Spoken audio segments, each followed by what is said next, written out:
From Intellibub.com, Department of Homeland Security teaching kids to go to FEMA camps in a time of crisis. Don't you love this? And we got the story yesterday of a teacher in Illinois being threatened with disciplinary action for informing students of their Fifth Amendment rights. It just goes one step further here to show just how bad public schools are as propaganda centers, indoctrination centers, masquerading as education facilities. Public schools, in cooperation with the Department of Homeland Security, are now teaching kids safety measures and advising that they seek relief in FEMA camps in a time of crisis. But are these post-disaster relief camps or military internment camps? And I would say really the answer is a little bit of column A, a little bit of column B, but don't ask too many questions. FEMA, the Red Cross, and the Department of Homeland Security are now using taxpayer money to educate children in public schools about getting ready for disaster. But why would government agencies hold interest in this? Is it because they want schools to be safer or because they want citizens to flee to FEMA camps in a time of crisis? A disaster that very well could be orchestrated by a government agency, one might add. So what are these disaster relief camps like? A quick Google search for FEMA camps would turn up thousands of results. Yet, contrary to what one may think, leaving these camps may not be voluntary. In fact, a leaked document signed by Joyce E. Morrow, administrative assistant to the Secretary of the Army, suggests that disaster relief camps may actually be military internment camps.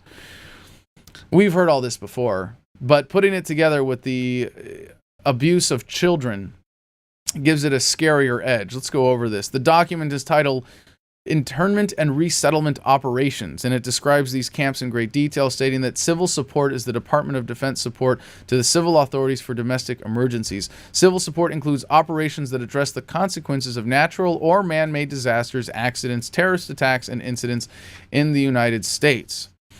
To sum it up, this leaked document confirms plans by the Department of Defense to operate internment prison camps for citizens during a crisis. But why would they need a crisis to imprison large amounts of people? And why would they imprison large amounts of people in the first place? But the real question is, do these prison camps tie in with FEMA?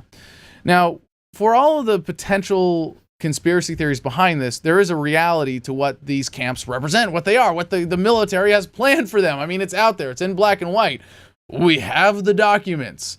So what is the actual intent and what is the bigger picture that we have to see these in? Well, we have to remember what is government, what is the purpose of government. The object of government is not to put you in a pen.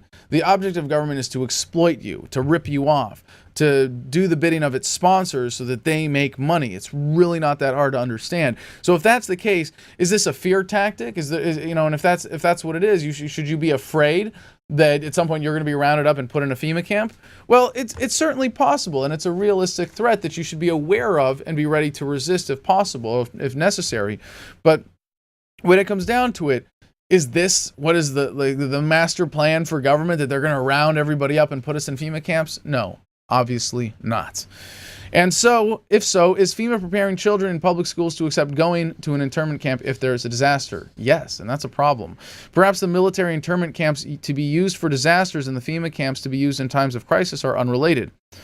But given the recent NDAA, allowing for the legal indefinite detainment of American citizens and the political weather, it seems this isn't such a far-out possibility. It isn't a nice issue to think about, but spreading the word about the possibility of an American Holocaust would be arguably the most effective way to stop such an event. Oh shit, I'm 9 inches away from your crotch, and I'm feeling your... And what are you doing? Just talking to some friendly TSA agents. Really? Would you mind stepping out of my personal space, sir? How many terrorists have been caught by the TSA? Hello, Adam.